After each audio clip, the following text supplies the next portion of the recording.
I am writing this under an appreciable mental strain, since by tonight I shall be no more. Penniless, and at the end of my supply of the drug which alone makes my life endurable, I can bear the torture no longer, and shall cast myself from this garret window into the squalid street below. Do not think of my slavery to morphine that I am a weakling or a degenerate. When you have read these hastily scrawled pages, you may guess, though never fully realize, why it is that I must have forgetfulness or death.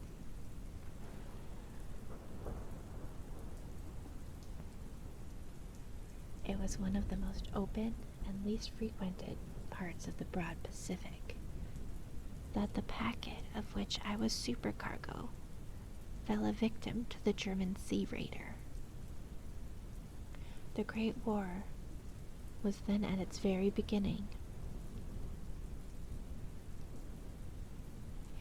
and the ocean forces of the Hun had not completely sunk to their later degradation, so that our vessel was made a legitimate prize, whilst we of her crew were treated with all the fairness and consideration due to us as naval prisoners. So liberal indeed was the discipline of our captors that 5 days after we were taken, I managed to escape alone in a small boat with water and provisions for a good length of time. When I finally found myself adrift and free, I had but little idea of my surroundings.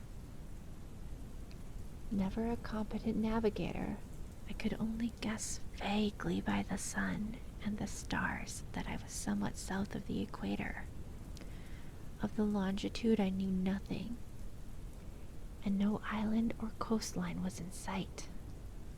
The weather kept fair, and for uncounted days I drifted aimlessly beneath the scorching sun, waiting either for some passing ship or to be cast on the shores of some habitable land. But neither ship nor land appeared, and I began to despair in my solitude upon the heaving vastness of unbroken blue.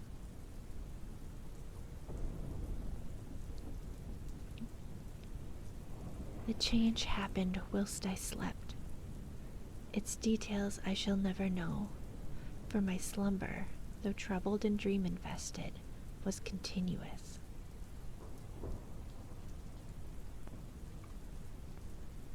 When at last I awakened, it was to discover myself half sucked into a slimy expanse of hellish black mire, which extended about me in monotonous undulations as far as I could see, and in which my boat lay grounded some distance away. Though one might well imagine that my first sensation would be to wonder at so prodigious and unexpected a transformation of scenery, I was in reality more horrified than astonished, for there was in the air and in the rotting soil a sinister quality which chilled me to the very core. The region was putrid with the carcasses of decaying fish and of other less describable things which I saw protruding from the nasty mud of the unending plain. Perhaps I should not hope to convey in mere words the unutterable hideousness that can dwell in absolute silence and barren immensity. There was nothing within hearing, and nothing in sight save a vast reach of black slime. Yet The very completeness of the stillness and the homogeny of the landscape oppressed me with a nauseating fear.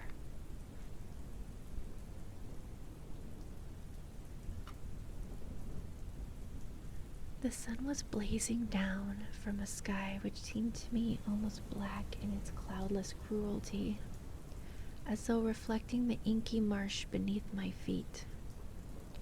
As I crawled into the stranded boat, I realized that only one theory could explain my position.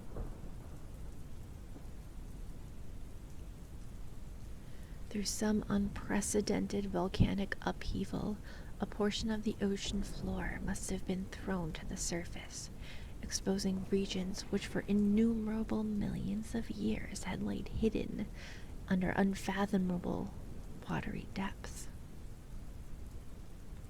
So great was the extent of the new land which had risen beneath me, that I could not detect the faintest noise of the surging ocean, strain my ears as I might.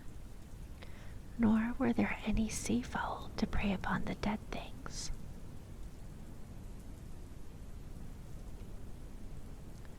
For several hours I sat thinking or brooding in the boat, which lay upon its side and afforded a slight shade as the sun moved across the heavens.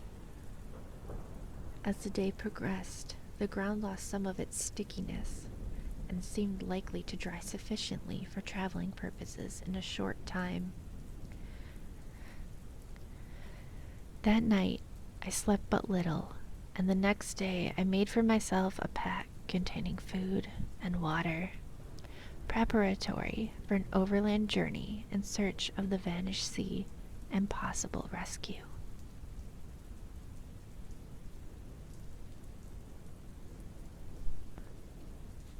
On the third morning, I found the soil dry enough to walk upon with ease.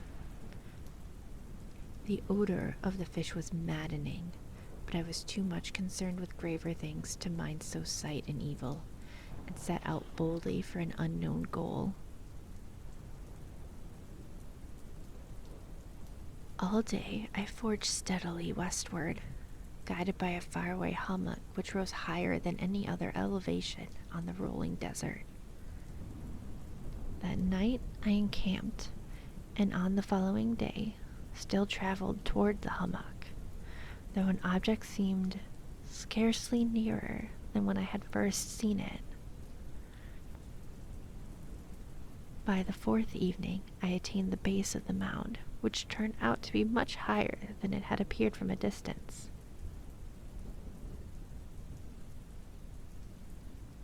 An intervening valley setting it out in sharper relief from the general surface. Too weary to ascend, I slept in the shadow of the hill.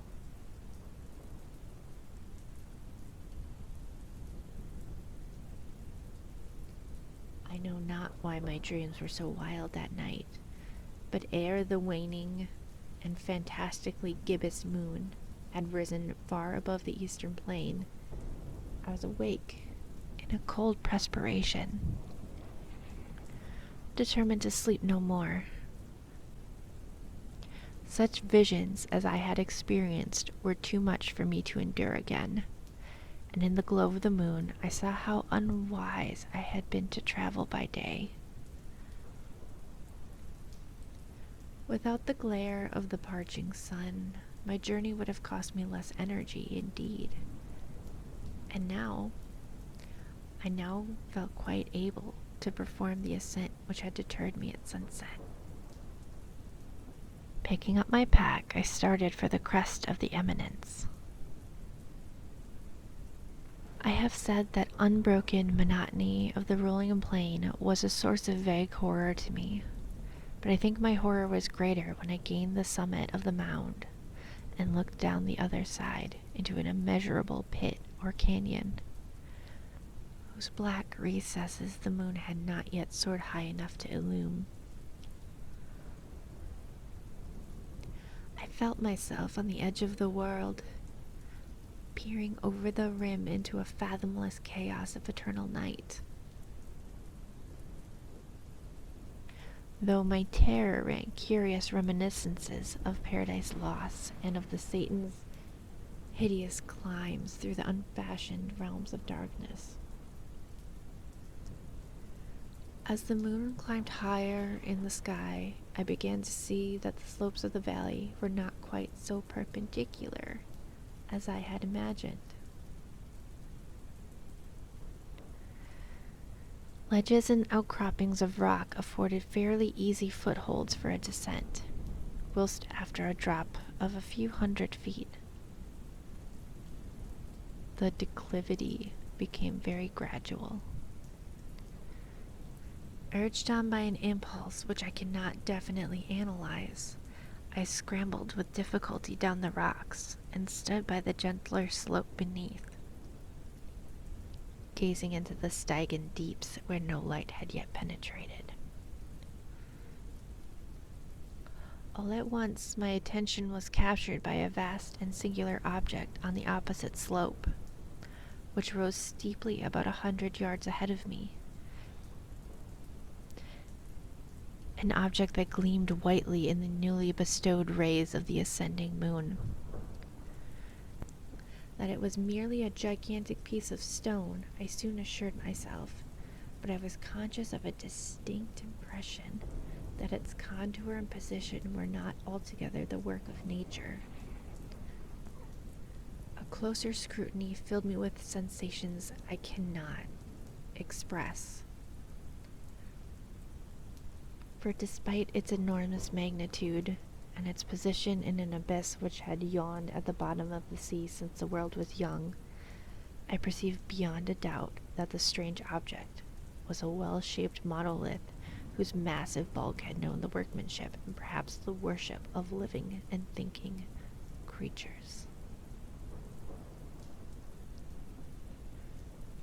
Dazed and frightened, yet not without a certain thrill of a scientist or archaeologist's delight, I examined my surroundings more closely.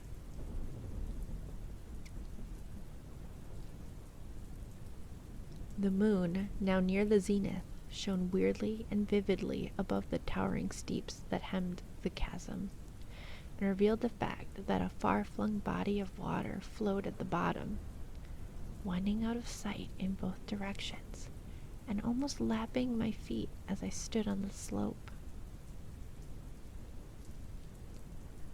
Across the chasm, the wavelets washed the base of the Cyclopean monolith, on whose surface I could now trace both inscriptions and crude sculptures. The writing was a system of hieroglyphics unknown to me, and unlike anything I had ever seen in books, consisting for the most part of conventionalized aquatic symbols, such as fish, eels, octopi, crustaceans, mollusks, whales, and the like. Several characters obviously represented marine things which were unknown to the modern world, but whose decomposing forms I had observed on the ocean-risen plain.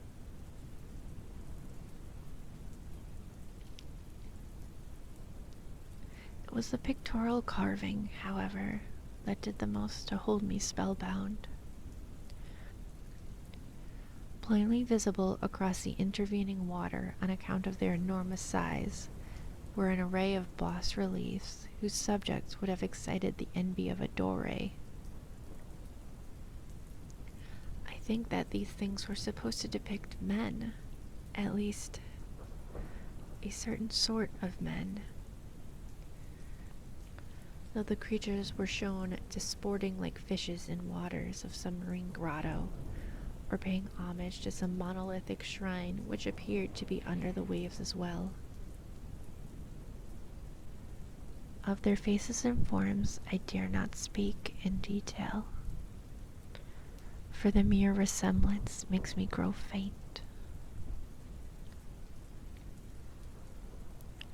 Grotesque beyond the imagination of a Poe or a Bulwer, they are damnably human in the general outline despite webbed hands and feet. Shockingly wide and flabby lips, glassy, bulging eyes, and other features less pleasant to recall. Curiously enough, they seem to have been chiseled badly out of proportion with their scenic background. For one of the creatures was shown in the act of killing a whale represented as, but little larger than himself.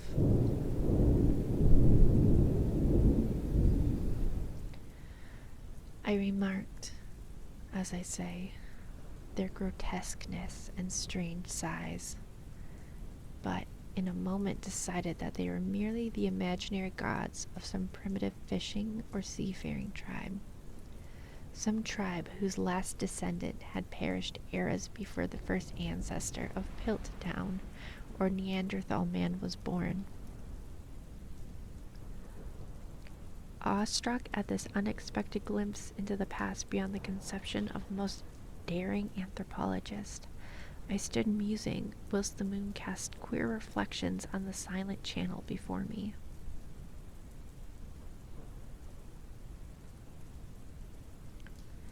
Then I suddenly saw it.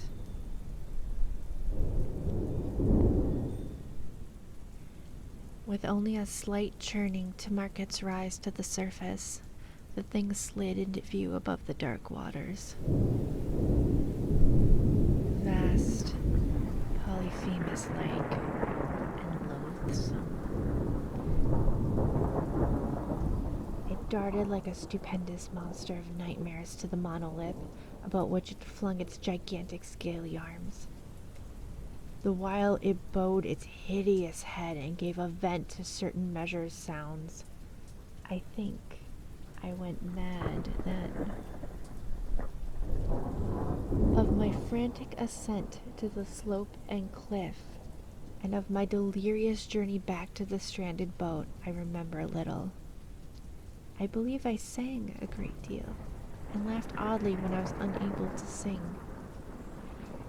I have indistinct recollections of a great storm sometime after I reached the boat. At any rate, I know that I heard pearls of thunder and other tones which nature utters only in her wildest moods.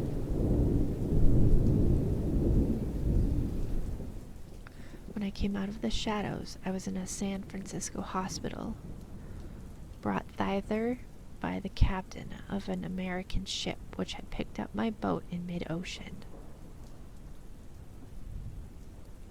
In my delirium, I had said much, but found that my words had been given scant attention. Of any land upheaval in the Pacific, my rescuers knew nothing, nor did I deem it necessary to insist upon a thing which I knew they could not believe. Once I sought out a celebrated anthologist and amused him with peculiar questions regarding the ancient Philistine legend of the Dagon, the fish god. But soon perceiving that he was hopelessly conventional, I did not press my inquiries.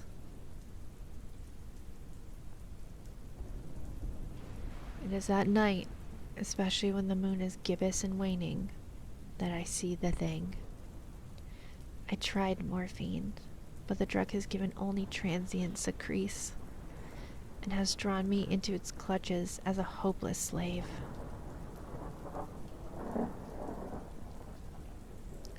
So now I am to end it all, having written a full account for the information or the contemptuous amusement of my fellow men. Often I ask myself if it could not have been a pure phantasm, a mere freak of fever as I lay sun-stricken and raving in an open boat after my escape from the German man-of-war.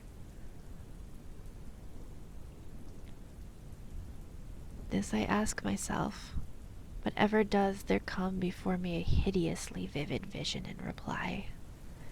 I cannot think of the deep sea without shuddering at the nameless things that may at this very moment be crawling and floundering on its slimy bed, worshipping their ancient stone idols and carving their own detestable likenesses in submarine obelisks of water-soaked granite.